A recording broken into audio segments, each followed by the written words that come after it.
आज आपण ह्या व्हिडिओ लेक्चर सिरीजमध्ये मार्च 2024 ह्यामध्ये जे क्वेश्चन्स विचारलेले आहेत जॉमेट्रीमध्ये स्पेशली ट्रिग्नोमेट्रिकवर जे क्वेश्चन्स विचारलेले आहेत त्याचे सोल्युशन्स आपण स्टेप बाय स्टेप बघूया.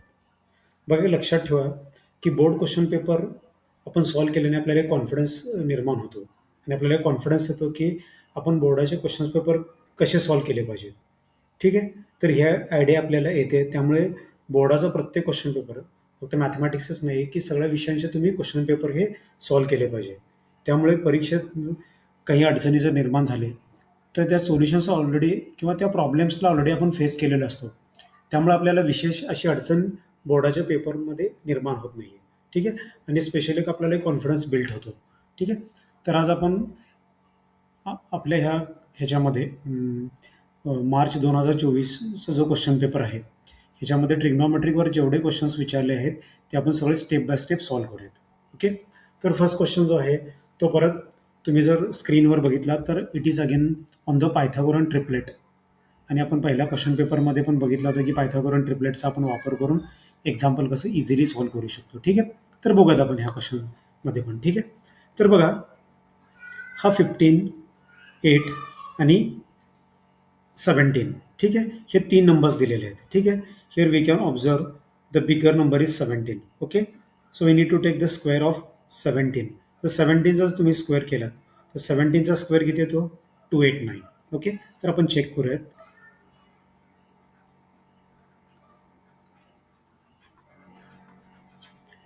The square of 17 is 289. Okay, तर राहिलेले दोन जे टर्म्स आहेत आपले, एक राहिला आपला 15 आणि दुसरा राहिला 8. मग या दोघांचा आपण स्क्वेअर करून दोन्ही ॲड करूयात.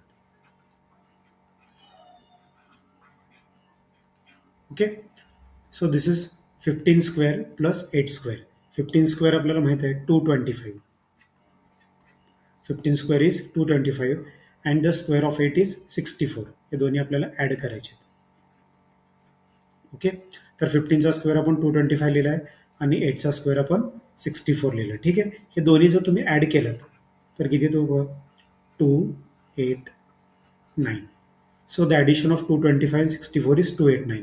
म्हणजे हे जे 3 नंबर्स आहेत ह्या 3 नंबर्समधला जो सर्वात मोठा नंबर आहे, सगळ्यात मोठा नंबर जो आहे 17, त्याचा स्क्वेअर केला 289 येतो.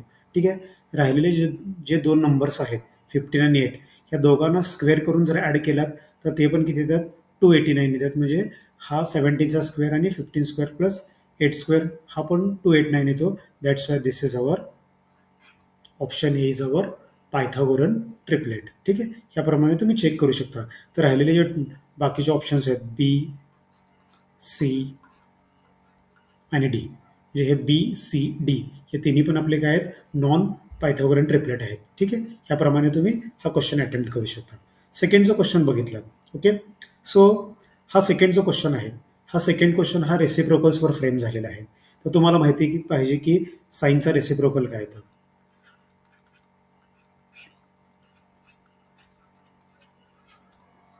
साईनचा रेसिप्रोकल येतो कोसेक थिटा. म्हणजेच काय?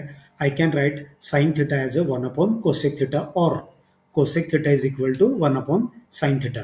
म्हणजे साईन थिटाला आपण 1 कोसेक लिहू शकतो किंवा कोसेकला आपण 1 साईन लिहू शकतो. ठीक आहे, हे लक्षात ठेवा. सेकंड जे आहे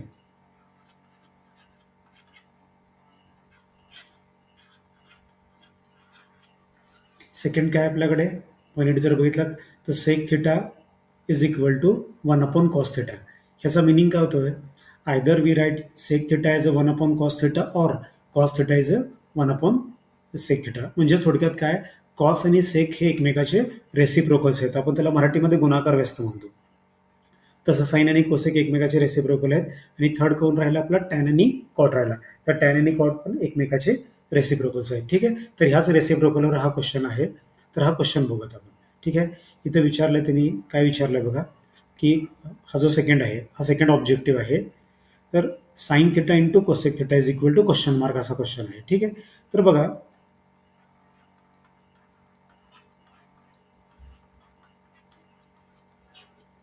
हे आपल्याला विचारलंय. ठीक आहे, sine theta into cosec theta is equal to what. तर आत्ताच तुम्हाला सांगितलंय की साईन थिटाला तुम्ही 1 कोसेक लिहू शकता किंवा कोसेकला 1 साईन लिहू शकता. तर मी काय करतो, हा जो साईन आहे ह्याला 1 कोसेक लिहितो.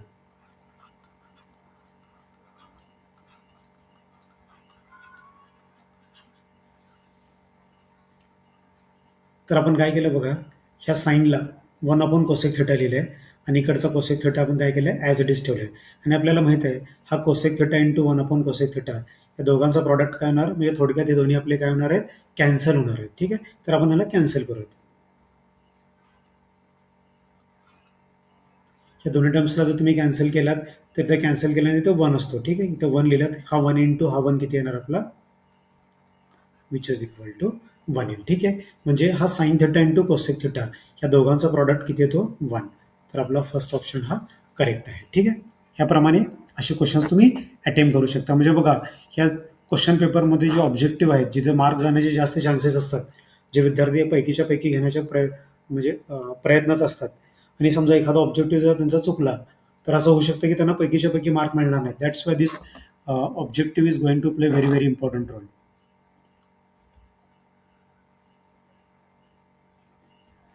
असाही क्वेश्चन जो या क्वेश्चन नंबर 1 मधला जो बी आहे, solve the following sub questions. ठीक आहे, याच्यामध्ये 4 क्वेश्चन्स देतात आणि ते 4ही क्वेश्चन्स आपल्याला सॉल्व करायचे असतात. ठीक आहे, त्यापैकी एक हा जो क्वेश्चन आहे, हा जो क्वेश्चन बघितलात, असा क्वेश्चन आपण ऑलरेडी सॉल्व केलेला आहे. कुठे सॉल्व केलेला आहे, पहिल्या क्वेश्चन पेपरमध्ये आपण सॉल्व केलं आहे. Angle made by the line with positive direction of x axis is 45 degree. म्हणजे हा जो आहे, हा जो स्ट्रेट लाईन आहे, हा स्ट्रेट लाईन काय करतोय की एक्स ॲक्सिस सोबत एक अँगल क्रिएट करणार आहे. ठीक आहे, म्हणजे जर ग्राफिकली जर बघितलं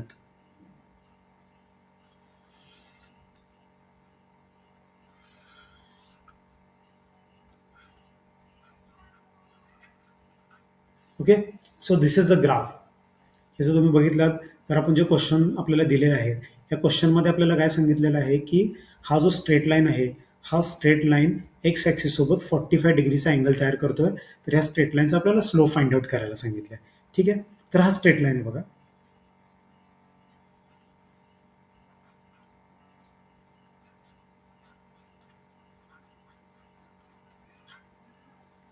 तर बघा, क्वेश्चनमध्ये जसं विचारलं की हा अँगल जो आहे हा 45 अँगल करतो. ठीक आहे, कोणासोबत 45 अँगल करतो, हा एक्स ॲक्सिस सोबत हा 45चा अँगल क्रिएट करतोय.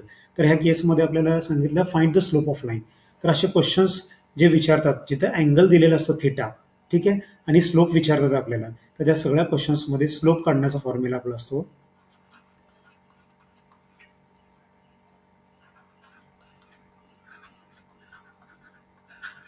तर ह्या सगळ्या केसेसमध्ये स्लोप काढण्याचा फॉर्म्युला आपण काय सांगितलं होतं मागे सुद्धा, M is equal to tan theta सांगितलं होतं.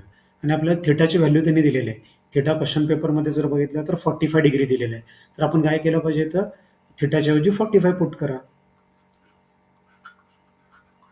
असे क्वेश्चन्स पण बऱ्याच वेळा विचारतात बरं का, लक्षात ठेवा. So I have substituted theta as a 45 degree. ठीक आहे, आणि टॅन 45 किती येतो, तर टॅन 45 आपला येतो 1. तर बघा, असे क्वेश्चन्स बऱ्याच वेळा विचारलेले आहेत. त्यामुळे तुम्हाला टॅन 30 डिग्री, टॅन 45 आणि टॅन 60 ह्या तिघांच्या पण व्हॅल्यूज तुम्हाला माहिती पाहिजे. तर बघा, तर टॅन 30 किती येतो, 1/√3. टॅन 45 1 येतो आणि टॅन 60 किती येणार, √3 येतो. ठीक आहे, ह्या तिन्ही व्हॅल्यूज तुम्हाला माहिती पाहिजेत. आणि या व्हॅल्यूज माहिती असणं गरजेचं काय आहे की काल लास्ट व्हिडिओमध्ये आपण बघितलं होतं की जे ॲप्लिकेशन्स ऑफ ट्रिग्नॉमेट्रीचे आपण क्वेश्चन सॉल्व्ह केले. त्या क्वेश्चन्समध्ये आपल्याला अँगल ऑफ एलिव्हेशन किंवा अँगल ऑफ डिप्रेशन जर दिलं असेल तर त्या सगळ्या केसमध्ये आपण काय करतो की टॅन थिटाचाच मोस्ट ऑफ केसमध्ये आपण फॉर्म्युला यूज करतो. त्यामुळे हे 30, 45, 60 स्पेशली टॅनसाठी तुम्हाला माहिती पाहिजे. ठीक आहे, तर नेक्स्ट जो क्वेश्चन आहे तो ॲक्टिव्हिटी बेसवर क्वेश्चन आहे. ठीक आहे, तो आपण बघूयात.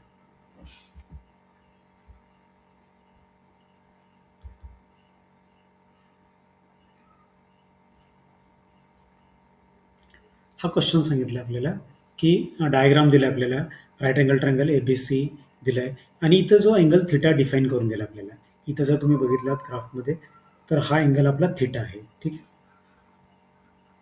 तर इथे थिटा दिला आपल्याला राईट अँगल ट्रायंगलमध्ये की जो BC आणि AC या दोन्ही लाईन्स जिथे इंटरसेक्ट होतात तिथे अँगल थिटा त्यांनी दाखवलेला आहे, क्वेश्चन पेपरमध्ये दाखवला आहे. हा ॲक्टिव्हिटी बेस्ड क्वेश्चन आहे. ठीक आहे, तर आपल्याला कशाची व्हॅल्यू फाइंड आउट करायचं आहे, तर क्वेश्चनमध्ये बघितलं तर find the value of sine square theta plus cos square theta असं सांगितलं. काय सांगितलं आपल्याला, find the value of sine square theta plus cos square theta असं सांगितलंय. तर हे आपल्याला ॲक्टिव्हिटी बेस सगळं सॉल्व्ह करायचं. ठीक आहे, आता बघा, सुरुवातीचा जो बॉक्स आहे, ठीक आहे, in right angle triangle ABC angle A B C is 90 degree, म्हणजे ह्या ज्या गोष्टी हायपोथेसिसमध्ये दिल्या ते सगळ्यांनी ते लिहून काढलं. आता सुरुवातीला आपल्याला जो फर्स्ट बॉक्स आहे it is depend upon the Pythagoras theorem. तर पायथागोरस थेरमवर हा फर्स्ट बॉक्स आपला डिपेंड आहे. तर पायथागोरस थेरम काय सांगतो, hypotenuse square is equal to the sum of square of remaining two sides. ठीक आहे. तर ए बी स्क्वेअर दिलाय आणि बी सी स्क्वेअर दिलाय, म्हणजे विच इज इक्वल टू काय यायला पाहिजे आपल्याला इथं, काय आला पाहिजे, which is equal to A C square आला पाहिजे. कारण ए सी आपला कसा आहे, हायपोटेनियस आहे, किंवा त्याला तुम्ही डायगोनल पण म्हणू शकता. तर ह्या राईट अँगल ट्रायंगलमध्ये A C is our diagonal, आणि पायथागोरसच्या थेरमप्रमाणे A B square plus B C square is equal to A C square. पुढं काय त्यांनी सांगितलंय की divide both side by A C square. तर ह्या ए सी स्क्वेअरनी लेफ्ट साईडला जे आहे ते लेफ्ट साईडच्या दोन्हीही टर्म्सला, म्हणजे ए बी स्क्वेअर आणि बी सी स्क्वेअर या दोघांनाही आपल्याला ए सी स्क्वेअरने त्यांनी डिवाइड करायला सांगितलं. डिवाइड पण करून दिलं त्यांनी. ठीक आहे. ते डिवाइड करून दिलं बघा, ए सी स्क्वेअरने तिन्ही टर्म्सला डिवाइड केलं. तर ह्या बाजूला जे आहे म्हणजे राईट साईडला दोन्हीकडे पण ए सी स्क्वेअर आणि ए सी स्क्वेअर आहे. तर हा ए सी स्क्वेअर आणि हा ए सी स्क्वेअर आपला काय होतो, कट होतो. तर दोन्ही जर टर्म्स जर सेम असतील तर आपण डिव्हिजनमध्ये काय करतो, दोन्ही टर्म्स कट करतो आणि त्याच्याऐवजी आपण किती लिहितो, 1 लिहितो. इथे लिहिलंय 1. ठीक आहे. तर बघा आपल्याला थोडंसं पुढे जावं लागेल. ओके. तर बघा हा जो ए बी अपॉन ए सी जो आहे, हा ए बी अपॉन ए सी आपला काय आहे बघा. इथे तुम्हाला थोडं डायग्राममध्ये दाखवतो, थोडंसं अजून थोडंसं स्क्रोल करत आपण. तर बघा इथं मी साईन थिटाला डिफाईन करतो. इथे आपण काय करूयात की ह्या राईट अँगल ट्रायंगलवरनं आपण साईन थिटा आणि कॉस थिटाला डिफाईन करूयात. तेच आपल्याला खाली लागणार आहे. साईन थिटा म्हणजे काय असतो आपला, sine theta is our opposite side upon hypotenuse. हा अपोजिट साईड कोणाचा असतो, थिटाच्या अपोजिटला असतो. मग थिटाच्या अपोजिटला कोण आहे, अपोजिट म्हणजे विरुद्ध दिशेला. तर थिटाच्या अपोजिट साईडला कोण आहे आपला, ए बी आहे. तर अपोजिट साईड किती आपल्याकडे, ए बी. अपोजिट साईड आहे ए बी डिवायडेड बाय, पण डिवाइड केलं आहे. हायपोटेनियस आपला किती आहे, ए सी. तर साईन थिटाचा आपला फॉर्म्युला काय होईल, A B divided by A C. हा झाला आपला साईन थिटा. तसं सिमिलरली आपण कॉस्टला पण डिफाईन करूयात. तर कॉस थिटा काय बघा आपला, जर तुम्ही कॉस थिटाला डिफाईन केला तर कॉस थिटाचा फॉर्म्युला काय असतो, cos theta is our adjacent side upon hypotenuse. तर मी तुम्हाला मागच्या लेक्चरमध्ये पण सांगितलं होतं. तर साईन आपण कसा लक्षात ठेवणार आहोत, साईनचा जो यस आहे, साईनचा जो फर्स्ट अल्फाबेट यस आहे, यस म्हणजे समोर, पण कोणाच्या समोर, थिटाच्या समोर. आणि नंतर कॉसला डिफाईन आपण कसं केलं आहे, कॉस म्हणजे सी फॉर, हा सी फॉर आपण काय करणार, कॉर्नर म्हणून लक्षात ठेवणार. C for corner. कोणाच्या कॉर्नरला, थिटाच्या कॉर्नरला. तर थिटाच्या कॉर्नरला कोण आहे आपला, बी सी आहे. आणि आपला कॉस थिटाच्या फॉर्म्युला पण आपला कसा आहे, ॲडजस्टंट साईड अपॉन हायपोटेनियस. ठीक आहे. तर ॲडजस्टंट साईड आपला काय झाला इथं, बी सी. आपण त्याला मराठीमध्ये लगतची बाजू पण म्हणतो. ठीक आहे. तर थिटाच्या लगतला कोण आहे, किंवा थिटाच्या ॲडजस्टंटला कोण आहे, B C is the adjacent side to the theta and here again hypotenuse is A C. Okay. So cos theta is equal to B C upon A C. म्हणजे आपण आता काय करणार, ए बी अपॉन ए सी च्या ऐवजी sine theta put करणार आणि बी C upon A C च्या ऐवजी काय पुट करणार, कॉस थिटा पुट करणार. हेच आपल्याला ॲक्टिव्हिटीमध्ये दाखवायचं आहे. तर बघा इथं जर तुम्ही बघितलं, आत्ताच आपण काढलाय. ठीक आहे. A B upon A C means what, this is our sine theta. ठीक आहे. A B upon A C is our sine theta and B C upon A C is our cos theta. म्हणजे आपण ए B upon ए सीच्या ऐवजी sine theta put केलंय आणि बी C upon ए सीच्या ऐवजी कॉस थिटा पुट केलंय. म्हणजे बघा इथे ह्या एक्सप्रेशनकडे जर तुम्ही नीट बघितलं, ह्या एक्सप्रेशनकडे जर बघितलात नीट, तर ए बी अपॉन ए सी म्हणजे आपला साईन थिटा, म्हणजे हा झाला साईन थिटाचा स्क्वेअर. इथे दिला बघा, साईन थिटाचा स्क्वेअर. तसंच इथे जर बघितलं, बी सी अपॉन ए सी आणि बी सी अपॉन ए सी म्हणजे आता आपण काय लिहिलंय, कॉस थिटा, आणि कॉस थिटाचा स्क्वेअर आहे, त्यामुळे हा झाला कॉस थिटाचा स्क्वेअर आणि विच इज इक्वल टू 1 आहे. तरी आपल्या इथं काय लिहिलं पाहिजे आपल्याला, विच इज इक्वल टू 1. तर ह्या पद्धतीने आपण काय करू शकतो, ॲक्टिव्हिटी बेस्ड जे क्वेश्चन्स आहेत ते आपण अटेम्प्ट करू शकतो. ठीक आहे. तर तुम्हाला लक्षात आलं असेल, बरेच विद्यार्थी ट्रिग्नॉमेट्री अवघड म्हणून सोडून टाकतात. तर ॲक्टिव्हिटी बेस्डनी फक्त आपण सिंपल फॉर्म्युला यूज केलेत. म्हणजे इथं आपण काय केलं आहे की ट्रिग्नॉमेट्रिक रेशोचा फक्त फॉर्म्युला यूज केला आहे. आपण मागच्या एक्झाम्पल्समध्ये ट्रिग्नॉमेट्रिक आयडेंटिटीचा वापर करून क्वेश्चन सॉल्व्ह केले आहेत. काही ठिकाणी आपण ॲडजस्टमेंट करून क्वेश्चन सॉल्व्ह केलेत.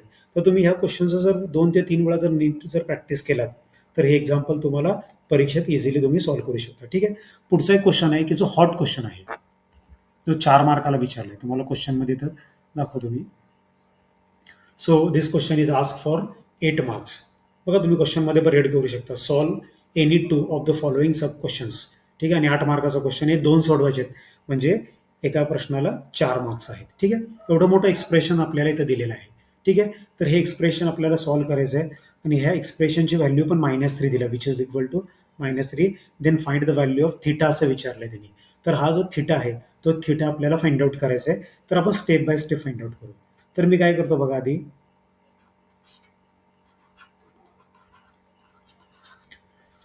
हा जो 1/sin² थिटा आहे त्याला आपण आहे तसं ठेवूयात. ठीक आहे, मायनस. ओके, मी काय करतो, हा 1 जो कॉस² आहे, मगाशीच तुम्हाला सांगितलं 1/cos हा कोणाचा रेसिप्रोकल असतो, सेकचा रेसिप्रोकल असतो. म्हणजे हा 1/cos म्हणजे सेक होतो आणि हे याचा स्क्वेअर आहे, त्यामुळे हे येणार 1/cos² is our sec² theta. म्हणजे मी काय करणार आता, ह्या 1/cos² ला लिहिणार sec² theta minus. Okay, minus हा जो sin² थिटा आहे, सॉरी tan² थिटा जो आहे, ह्या tan² थिटाला मी कसं लिहिणार आहे थोडंसं नीट बघा तुम्ही.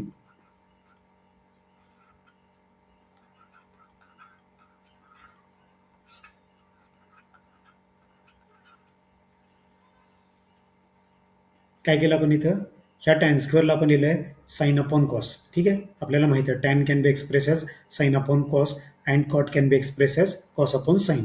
ठीक आहे, तर ह्या tan² थिटाला मी काय केलं आहे, sin² theta upon cos² theta लिहिलं आहे. ठीक आहे, मायनस. ठीक आहे, हा जो फोर्थ टर्म्स आहे 1/cot² आहे. 1/cot² म्हणजे आपण काय लिहू शकतो, it is a tan² theta. ठीक आहे, तर आपला 1/cot² काय झाला आपला, it is a tan² theta. ठीक आहे, आता आपल्याकडे राहिले फक्त 2 टर्म्स. आपण सुरुवातीला जे 4 टर्म्स आपल्याकडे होते ते 4 टर्म्सला आपण रिअरेंज करून घेतलेलं आहे. ठीक आहे, तर आता राहिले शेवटचे 2 टर्म्स, 5th आणि 6th term.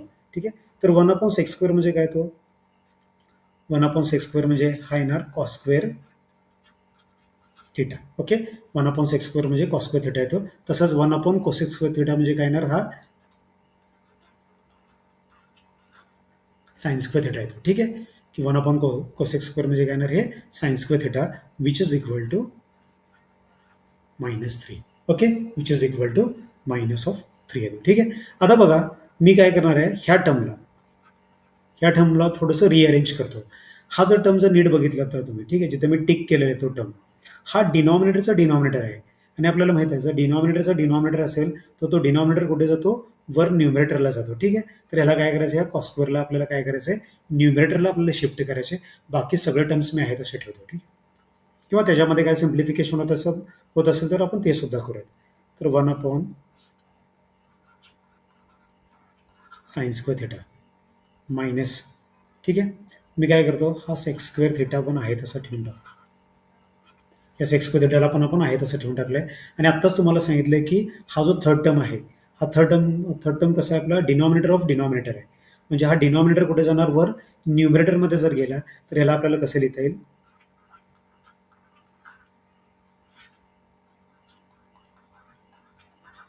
So this is our cos² theta upon sin² theta minus हा tan² थिटा आहे तसा ठेवत आपण. हे राहिले जे 2 टर्म्स आहेत, ह्या दोन्ही टर्म्समधून मी काय करतो, मायनस साईनला आपण बाहेर काढतो कॉमन. ठीक आहे, कारण इथं पण मायनस दिसतोय आणि मला इथं पण मायनस दिसतोय, तर दोघातून आपण मायनस साईन जर कॉमन काढलं तर ब्रॅकेटमध्ये काय शिल्लक राहील बघा,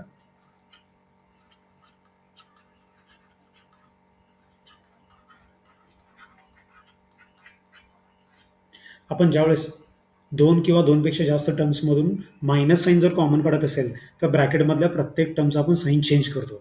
बघा या दोघांना पण नीट ऑब्झर्व केलं तर दोघांनाही मायनस साईन आहे. ह्याचं मायनस साईन जर बाहेर आला तर cos² काय येणार, प्लस साईन येणार. ह्या sin² सोबतचा जो मायनस साईन आहे तो पण ऑलरेडी बाहेर इथं आलेला आहे. म्हणजे -sin² काय येणार, तो +sin² होईल आणि which is equal to already -3 आपल्याकडे आहे. आणि आपल्याला माहित आहे की sin² theta plus cos² theta किती येतो, 1. तर ह्या ब्रॅकेटच्या ऐवजी मी काय पुट करू शकतो, 1 पुट करू शकतो. ठीक आहे, ह्याच्या ऐवजी आपण 1 पुट करूयात. आता बघा आपण इथं काय करणार आहे, की जे फर्स्ट आणि थर्ड टर्म आहे, जो आपला फर्स्ट आणि थर्ड टर्म आहे, ह्या फर्स्ट आणि थर्ड टर्मला जर तुम्ही नीट बघितलं, ठीक आहे, मी थोडंसं इन चेंज करतो म्हणजे तुम्हाला लक्षात येईल नीट. ओके, तर बघा, तर फर्स्ट आणि थर्ड टर्मचं डिनॉमिनेटर सेम आहे. जर दोन टर्मचा डिनॉमिनेटर सेम असेल तर आपण डिनॉमिनेटर एकदाच लिहितो, म्हणजे ह्या टर्मचा. या दोन्हीही टर्मचा डिनॉमिनेटर सेम आहे, तो आपण एकदाच लिहितो.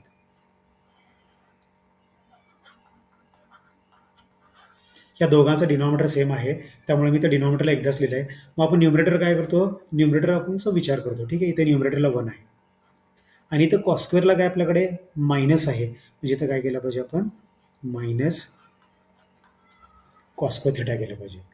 बघा, हा जो फर्स्ट आणि थर्ड टर्म आहे, ह्या दोघांच्या पण डिनॉमिनेटरमध्ये साइन स्क्वेअर थिटा आहे, ते मी एकदाच लिहिलं आहे. म्हणजे वर न्यूमरेटरला जे दोन टर्म्स आहेत, दोन्ही आपण सबट्रॅक्ट केले. काय सबट्रॅक्ट केलंय, कारण कॉस स्क्वेअरला इथं मायनस साईन आहे, म्हणून आपण याला काय केलंय 1 मायनस कॉस स्क्वेअर लिहिलंय. हा मायनस मी याला काय करतो, ह्या सेक्स स्क्वेअरला 1 प्लस टॅन स्क्वेअर थिटा असं लिहितो. काय केलं मी, ह्या सेक्स स्क्वेअर थिटाला 1 प्लस टॅन स्क्वेअर थिटा असं लिहितो. ठीक आहे, ह्याला सेक्स स्क्वेअरला 1 प्लस टॅन स्क्वेअर थिटा आपण काय केलं हे तुम्हाला पुढे लक्षात येईल. ठीक आहे, मायनस हा तर आपला टॅन स्क्वेअर आहे तसा राहू दे, फोर्थ टर्म हा टॅन स्क्वेअर थिटा आपला आहे तसा ठेवतो आपण, मायनस हा cos square theta plus sine square theta म्हणजे 1 येतो, आपल्याला माहिती आहे. It is a standard identity of trigonometry. तर हे 1 येणार, विच इज इक्वल टू -3. ठीक आहे, तर आपल्याला थोडंसं याला सिम्प्लिफिकेशन करायचं आहे प्रॉपरली. तर आपण याला सिम्प्लिफाय करूयात.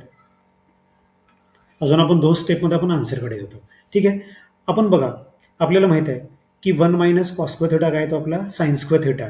तर 1 मायनस कॉस स्क्वेअर थिटाच्या ऐवजी आपण काय लिहू शकतो इथं साइन स्क्वेअर थिटा.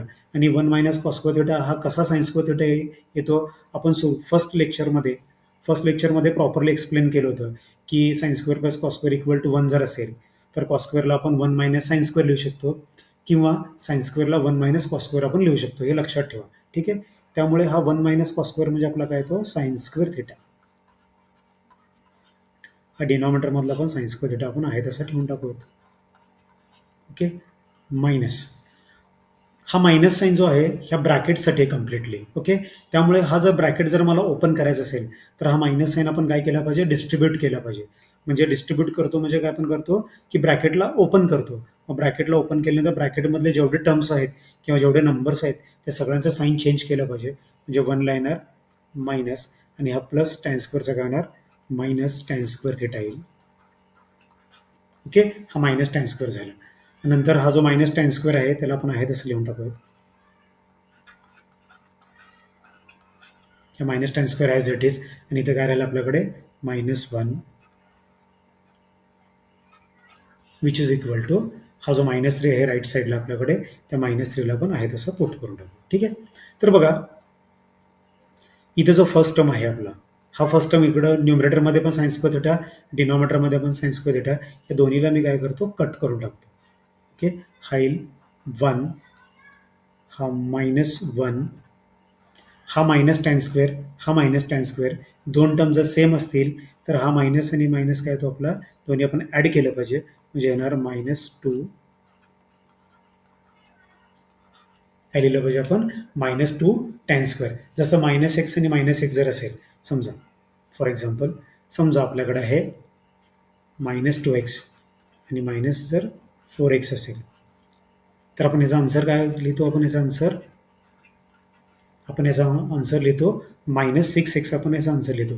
काय लिहितो आपण याचा -6 आन्सर, कारण इथे एक्सचा कोइफिशियंट -2 आहे, इथं पण एक्सचा कोइफिशियंट -4 आहे. मग ज्यावेळेस एक्सचे कोइफिशियंट म्हणजे एक्सचे कोइफिशियंट आहेत, इथं पण एक्स आहे आणि इथं पण एक्स आहे, आणि इथे एक्सचा कोइफिशियंट -2 आहे, इथे एक्सचा कोइफिशियंट -4 आहे. म्हणजे आपले दोन्ही काय केले पाहिजे, आपण ॲड केले पाहिजे. ॲड कशासाठी करतो की दोघांना पण मायनस साईन आहे. आपण ॲडिशन कधी करतो, दोघांना सेम साईन असेल तर ॲडिशन करतो. आपण सबस्ट्रॅक्ट कधी करतो की दोघांना जर अपोजिट साईन असेल तर आपण सबट्रॅक्ट करतो. ठीक आहे, इथं पण एक्स आहे, इथं पण एक्स आहेत, म्हणजे दोन्ही टर्म्स सेम असल्यासारखे, त्यामुळे आपण काय करतो -2x आणि -4xला आपण -6x लिहितो. तसा हा मायनस टॅन स्क्वेअर आहे, इथं पण मायनस टॅन स्क्वेअर आहे. मग मायनस टॅन स्क्वेअरचा कोइफिशियंट इथं -1 आहे, इथं मायनस टॅन स्क्वेअरचा कोइफिशियंट -1 आहे. तर हा -1, -2 आणि हा टॅन स्क्वेअर थिटा आहे तसा राहू दे. हा येणार आपला -1 विच इज इक्वल टू -3. ठीक आहे, हे एक्सप्रेशन बघा सुरुवातीला एवढं मोठं होतं, आता एक्सप्रेशन हे आपलं सिम्प्लिफाय होत चाललेलं आहे, हे तुम्हाला लक्षात येईल. ठीक आहे, तर आपण 2 ते 3 स्टेपमध्ये आपण आन्सरकडे जाऊ. ठीक आहे, तर बघा नीट जर बघितलं तर हा जो -1 आहे आणि हा जो +1 आहे, हे -1 आणि +1 आपण कॅन्सल करणार. ठीक आहे. म्हणजे काय शिल्लक राहील बघा आपल्याकडे. आपल्याकडे काय शिल्लक राहील, -2 tan² θ. हा जो -1 आहे, हा जो ह्या इक्वेशनमधल्या वरच्या इक्वेशनमध्ये जे -1 आहे, ह्या -1ला मी काय करतो, RHSला ट्रान्सफॉर्म करतो. मग हा RHSला जर ट्रान्सफॉर्म जर झाला, ठीक आहे, तर हा जर RHSला ट्रान्सफॉर्म जर झाला, तर हा -1चा काय येणार इकडेच गेल्यानंतर तो +1 होईल, म्हणजे हा असा दिसेल. हा कसा दिसेल आपला, -3 +1 आणि -3 +1 किती येतो आपल्याकडे, -2 येतो. ठीक आहे, -3 +1 -2 येतो. तर हा झाला आपला -2 tan² θ which is equal to -2 असं झालेलं आहे. ठीक आहे. मग आपल्याला ह्याच्यावरून tan² आपण व्हॅल्यू काढू शकतो. मग tan² व्हॅल्यू आपण कशी काढणार,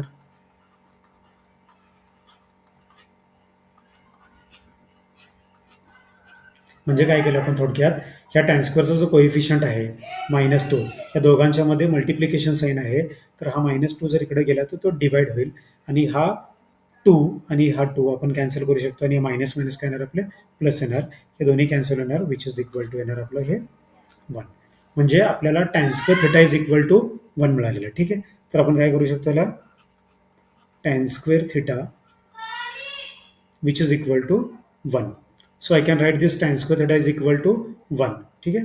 so tan² θ is equal to 1 जर लिहिलं तर tan θ ची व्हॅल्यू काय येईल बघा. tan θ is equal to येईल आपला बघा, tan² इज इक्वल टू 1 आहे. tan² θ इज इक्वल टू 1 आहे. म्हणजे एखाद्या नंबरचा जर स्क्वेअर असेल विच इज इक्वल टू, जर एखादा नंबर असेल तर आपण स्क्वेअर रूट काढताना काय करतो, प्लस मायनस साईन देतो. तसं आपण आपल्याला इथं काय करायला गेलं, which is equal two plus minus द्यायला लागेल. ठीक आहे. तर tan θ इज इक्वल टू येणार प्लस मायनस आणि 1चा स्क्वेअर रूट किती येतो, 1 येतो. म्हणजे आपल्याला tan θ च्या दोन व्हॅल्यूज मिळाले आहेत. एक आहे tan θ इज इक्वल टू +1 आणि सेकंड आहे tan θ इज इक्वल टू -1. त्यातला मी घेतो tan θ is equal to 1. Okay. tan θ is equal to 1 जर घेतलात तर थिटाच्या कोणत्या व्हॅल्यूसाठी tan आपला 1 आहे, तर थिटासाठी थिटा इज इक्वल टू जर तुम्ही 45 जर पुट केलात तर tan 45 आपल्याला 1 देतो. त्यामुळे थिटा इज इक्वल टू तुम्ही काय घेणार, 45 डिग्री घेणार. ठीक आहे. तसंच तुम्ही similarly tan θ is equal to -1 जर घेतलात, tan θ इज इक्वल टू -1 जर घेतलात तर थिटाच्या कोणत्या व्हॅल्यूसाठी tan हा आपला निगेटिव्ह आहे, -1 येतो. तर थिटा इज इक्वल टू आहे आपला 135 डिग्री. ठीक आहे. तर थिटा इज इक्वल टू 135. म्हणजे आपल्याला थिटाच्या दोन व्हॅल्यूज मिळालेल्या आहेत. एक theta is equal to 45 degree आणि दुसरा जो आहे थिटा इज इक्वल टू मिळालेला आहे 135 डिग्री. ठीक आहे. तर या पद्धतीनं आपण मार्च 2024 ह्या क्वेश्चन पेपरमध्ये ट्रिग्नॉमेट्रिकला जेवढे प्रश्न आपले विचारले होते त्या सगळ्यांचं आपण सोल्युशन फाइंड आउट केलं आहे. तर ह्या व्हिडिओमध्ये आपण इथेच थांबूयात. तर हा व्हिडिओ जर तुम्हाला आवडला असेल तर ह्या तुमच्या मित्रांकडे, सगळ्या फ्रेंड्सकडे हा व्हिडिओ शेअर करा आणि मॅक्झिमम जेवढ्या विद्यार्थ्यांना पॉसिबल आहे त्या सगळ्या विद्यार्थ्यांना हा व्हिडिओ शेअर करण्याचा प्रयत्न करूयात आणि आजच्या लेक्चरमध्ये आपण इथेच थांबूयात.